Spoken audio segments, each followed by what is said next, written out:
أنا بالنسبة لي أنا سؤال، هل ممكن أتكلّم مع شركة تزوّدني والّا هو ما دام بيدّوا 700 يعني مثلًا مش ممكن الألماني يكون بيدّي للأتسوبي اللي هو الAusbilder بيدّي له مثلًا في ألمانيا هنا 1000€، لكن أنت عشان هيجيبك من المغرب يدّيك 500، 600 والّا دي ما بتحصلش؟ هي كتوقع، ولكن أنا بنصيحتي من الأحسن الواحد اللي يكون جاي أجنبي مثلًا من شمال إفريقيا، من شي دولة من شمال إفريقيا، من الأحسن يكون أجر 1000€.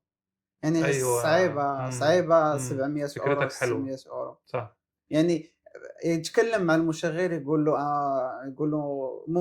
واش ممكن زعما إمم، تزيد في الأجر تاعي؟ إمم، ما بغاش من الأحسن يقلّب فرصة في أخرى، فرصة تانية أو شركة Ausbildung أخرى. تاني، حيت أنا على ما زعما تجربتي، الناس اللي جاو بعقد فيه أجر قليل، كتلقى مشاكل في هاد الشركة هادي.